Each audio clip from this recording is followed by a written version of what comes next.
I trained my own AI model with the Jaguar's new concept images, and I used my sketches, mixed them to see what would be the output. This is one of them. This was originally a BMW sketch that I did a while ago, and after using Jaguar as my AI model, I rendered it with this, and you can see the result. Like, you can see the colors, you can see some design elements even. So it is pretty interesting. I was excited to talk about it for a while because this is the new feature of Viscom, and it is called palettes. Basically, when I say AI model, I meant the palette. This is a new palette now, just like the Viscom General, Viscom Exterior, and so on. And if you don't know what I'm talking about, if you are new to the channel, I'm a brand ambassador of Viscom, which is an amazing AI tool. And being brand ambassador means I'm also part of the development team. So I was aware of this feature. I was testing this feature for a couple of months already. And they just released, I think, a couple days ago. And somebody even commented on my channel something like, Berk's next video will be palettes, the game-changing new feature or something like that. And I agree. It is really game-changer because now we can use it for many different reasons. It can even be a little bit tricky, and I will come to that at the end of the video. Let's first jump into this and let me show you how it works. So here I create a new file, start in the workbench, and I'm gonna hit this plus icon here where we have the sketch prompt palette and the mix. I'm gonna pick the palette, and basically I can upload my images now. I uploaded these 4 images from the new concept of Jaguar. You can upload from 3 to 30 images, but depend on your goal, you need to experiment as well. So I'm gonna hit train here. It says it will take around 1 minute. At the same time, I can import some sketches here. So I will just hit sketch, and I'm gonna upload this one, for example. Let's go back to workbench to see if the palette is trained. By the way, this sketch is a very rough sketch. And the goal here is not like I redesigned the Jaguar or something. I already mentioned on my previous video, the goal here is not like I fixed the Jaguar or anything like that. The sketch is, I think, closer to F-type proportions. And I wanted to keep it a little bit more softer language, for example, on the headlights, rather than just a line, which all the companies doing nowadays. I wanted to bring back a little bit of this F-type touch. But let's see how will it affect, how the palette will affect it. By the way, we can change the name of the palette here, type 00. I'm not even sure if it's called 00 actually. Like on my previous video, I mentioned it as a type 00, but maybe it's type 00 or type 00 or type O, or I'm not totally sure. Anyway, so what we can do now, I can get into this image if I want more control. As I said, I will go deeper on another video about the palettes, but I'm just so excited to show you. That's why I wanted to do this video. So now here under my palettes, rather than Viscom General, Surface, Sculpt, and the already existing ones, I have the local palettes. Here we have the type 00, so I'm gonna pick this one, and it already gives some keywords here. But I can hit describe again to add also what it sees on the sketch and mix it with my new palette, some keywords. And I'm gonna just hit generate. Let's see what will happen with the first try. Here are the first results. It's questionable, maybe it's not what you were expecting, but I will give you one trick that helps also a lot, like boost the results as well. But this, I can already see like how it affected my design, and also the render obviously looks pink, let's say. It gives the same feelings, similar feelings to the original images that I trained the palette with. But I'm just focusing on the design. I like that one more. Like, yeah, I think I'm gonna pick this one. It's a little bit dirty, but it's okay. I'm just gonna add it here. If I go back to my palettes, as you see, the car was blue, but the background was pink. But in our case, everything is pink. So I wanna get closer to the images here. That's why I really like personally combining the reference image with the palette that I trained. What I mean is, I'm not gonna change anything. I will just go to style, reference style, and I'm gonna upload an image, which is the concept itself from front view. The perspective is not totally the same, but it's not that important because I'm gonna lower the strength, like, I don't know, let's try 60%. I'm gonna keep my drawing influence around 95 to give it a little bit of freedom there, and I'm gonna hit generate again over this image. So now it should bring the car closer to the original reference. So the car will be blue, the background will be pink now. I hope. It's AI, you never know, but yes, we are getting there.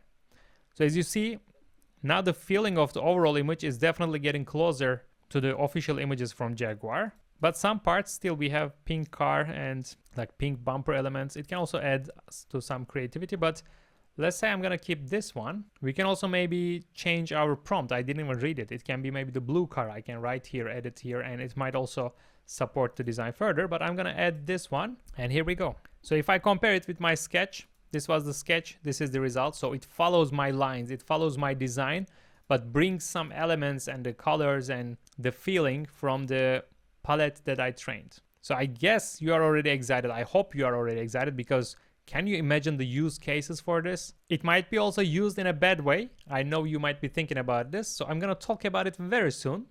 Very soon. First, I want to show you some other results that I did by using the same palette on another file. This was the same sketch, different result. This is another sketch. I actually posted it on Instagram. That's why, that's how the idea of this video came to me. I just did it and I was like, that might be a good idea to show the palette's feature by using this, let's say, trendy topic of Jaguar. I was almost saying Audi, because when I looked at this, I just felt an Audi for a moment. Anyway, this is a side view sketch. Let me show you the original sketch. Here is the original sketch. And here is the using the palette and changing, of course, the different drawing influence and so on, always effects. So the viscom is still the same. A new palette is just a new possibility. I don't like much the silhouette of this one, honestly, but it's from my sketch, a very rough sketch. But some elements like this rear, even if I don't see the whole rear, I think it would be a cool alternative, or even this front. Anyway, let's go to another one. Here I did a rear sketch, rear view sketch. And then sometimes I like to experiment, like this one was the exterior palette, exterior automotive palette with like a 50% strength or something. So I got very rough shading to see. And then I did one render with the palettes only, and then palettes and the reference image together to make it even stronger. And this was the result. I don't like this one much, honestly. Like, I'm talking about the design and the sketch, but it was for testing the palette to see how it works with different type of sketches. And here it was even more interesting, because the original sketch was a BMW. It was this one. And I think it's a cool way to render the sketch this way. But it's very rough, by the way. Like, I would, if I wanted to finalize or develop this, I would go to now Photoshop, most probably, to change some things, refine some areas, then come back here and so on. Let's show you this one. It's very interesting. I like that one, because this would be like a Jaguar concept in a parallel universe, you know? It's not like the coupe as they have. It's not that solid, that bulky, but it's more like a still retro, but in a different way. I think this would be maybe the, again, interesting. This would be interesting. I kind of like it. That's all I want to say. Let's double click in to see the original sketch. I did this sketch before and I used it for different Viscom videos as well. Originally, I had in mind the Citroen DS from the past, I think. But now, when I rendered it with the Jaguar palette, I feel like it would also fit like an alternative, as I said.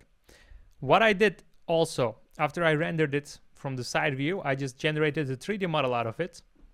Here is the 3D model. It's not exactly what I had in mind, the 3D of course, but still quite clean and interesting model. So I used it for rendering different images, like different perspectives of the same sketch, from rear, and here another 3D model, and from the front. But to me, the most interesting one is the side view, and that summarizes how palettes work. As I mentioned before, I want to talk about the tricky parts, like you can also use it in a bad way type of thing.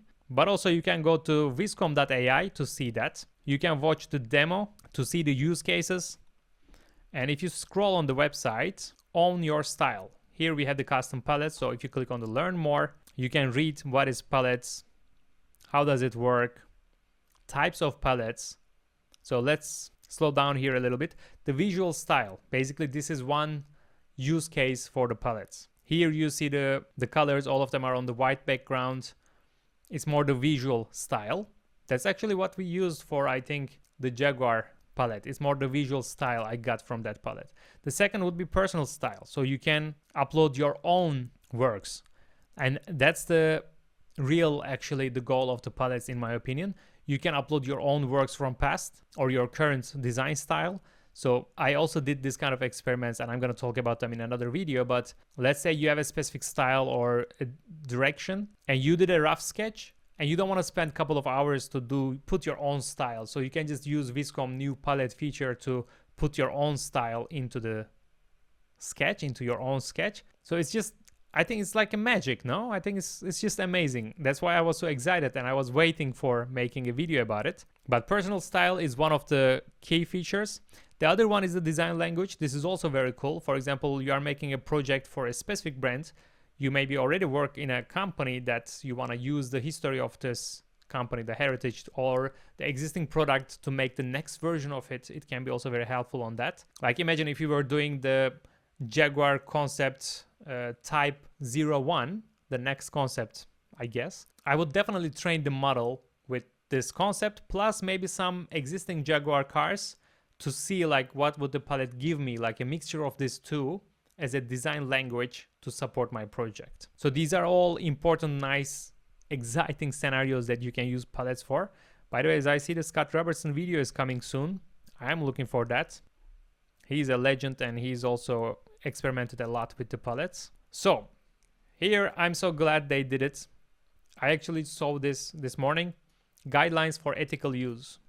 That's what I mean. Like probably some of you already thought like, oh, but somebody can steal my design style. Like, or somebody can steal, I don't know, some famous artist's style and copy them. But here it's all about the ethical matter. It's not about the tool itself.